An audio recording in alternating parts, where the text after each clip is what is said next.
Hi, I'm Jeff the Junk Seller, and in this presentation I'm going to call it Attempted Recovery of Stolen Property. About 3 weeks ago I made a video about the Highway 80 sale and going into an antique mall there in Mineola called Thrifty Vintage. I didn't name any names because I was going to give everybody an opportunity to cooperate before I didn't know what my chances were of getting cooperation if I put everybody's name out there. But when I was in the shop, I found the things there. I found a book plate, and book plates are very low production items. They're made by an owner of a set of books so that they can paste them into the front cover of a book. Now, I have a set of books that I bought at a Michigan State University book sale about 8 years ago. And in that set of books, two of them had book plates by this composer and violinist, a Czechoslovakian by the name of Karel Hoffman. And he died in 1936. So these book plates had to have been prior to that. And I think the books that they were in were published in 1924. So it was somewhere in that period. But Karel Hoffman, the owner of those books, the publisher of that book plate, he lived and died in Czechoslovakia. It had nothing to do with Texas or Michigan or any of that. But I bought this set of books. They didn't cost me anything. In fact, I have another YouTube presentation about. It's titled "Worthwhile Foreign Language Book Purchases." It's a video that I made about 7 months ago, which shows this set of books and the book plate that remained in that set of books. Now, the reason that this is important is because I removed the other book plate out of one of the books because I collect book plates, and I had a collection of book plates that were stolen from me when my units were robbed a little over 2 years ago. And I always felt like discovering any of these book plates would be potentially would be the way that I would resolve some of the issues on being burglarized, identifying who was the culprit. Well, I go into this store, and he had a whole album full of stuff. It was stuff that was mine, and I took video flipping the pages, and there's some stuff in there like the Mexican cards that were making fun of black people. Those were something that I had in that album. The luggage labels from Alaska, all of that stuff. There's a couple of other book plates in there, but the Karel Hoffman one was in there. And when I discovered it during the sale, I bought it, and I bought the postcard there that has I think it's a 1926 commemorative stamp on it. That's worth about $6 or $7, I think, that postcard. But I paid I recognized both of those pieces automatically, and there could be no other source than out of my storage unit, because Karel Hoffman probably had book plates made in a quantity of 100 or 250, and for two of them to show up in the same county in Texas is just, the odds of that are just astronomical. That other book plate definitely came from me, and it should and the card that it's on is a card stock that I had that I put a whole bunch of stuff on. But there's no way for the authorities to say that book plate could have come from anywhere else once you understand what book plates are. And I'm trying to get the local police to understand that. I tried leaving the police out of it. The guy who ran the booth, now the mall is closing.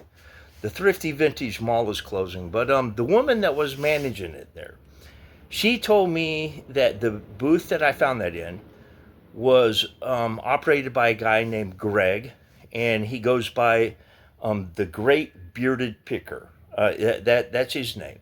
And I'm not making any allegations here. I'm just saying that stuff that was stolen from my storage unit was found in a booth that he operates. But she also tells me that he sells out of Canton. And I know the guy. He's an ephemera dealer. I've sold stuff to him. I've shopped him before. I've never found any of the stuff that was stolen from me at his booth at Canton, or it would have been an issue previously. But I decided that I was going to see him and talk to him about this, see if I couldn't get his cooperation. So before Canton last month, this would have been several weeks ago. It was April the 30th on Wednesday. This is when they get to come in and set up over on the city side. It's 2025. I went over there and I talked to him, and I told him what the situation was, and he bristled up on me at one point and said that if I was accusing him of being a thief, that we were going to have serious problems. And I told him that that wasn't what was happening, that all I was saying is that stolen property, stuff that was stolen from me, showed up in his booth at the mall, and I needed his cooperation in figuring out who he bought it from and what else he bought from them. And I gave him my business card. He said that it would have to be after the sale, which I understood. I needed it to be after First Mondays also. And that he would call me. Well, he didn't call. And I went by the mall Wednesday before I headed out to Illinois, and the mall was not open. It was an hour and a half after it should have been open. It still wasn't open. So I go to Illinois, and I come back, and I got back here on Saturday, and I knew on Wednesday that I was going to head up there. So I go up there, and Greg's father is managing the store. His name is Greg's last name is Gray, and his father's managing the store. And I went in and I took a video of me flipping through the album. There's not a whole lot of value in that album, but he holds the key. The police had told me that because I know who robbed my units, but the police won't go off of my suspicion. I have to have a way to put the guys that broke into my unit with the material that was stolen from my unit, and I haven't been able to do that, but Greg can. And I was hoping for his cooperation. I get out there and I get his business card, and I sent him a text message, and I still didn't hear. I still haven't heard back from him late in the afternoon today, and I went to the police station here in Canton and presented that information to them and told them that there's a whole lot of other information that they need to interview this guy and find out what he can tell them. Because actually he's committing a crime at this point. Is he's in possession of stolen property.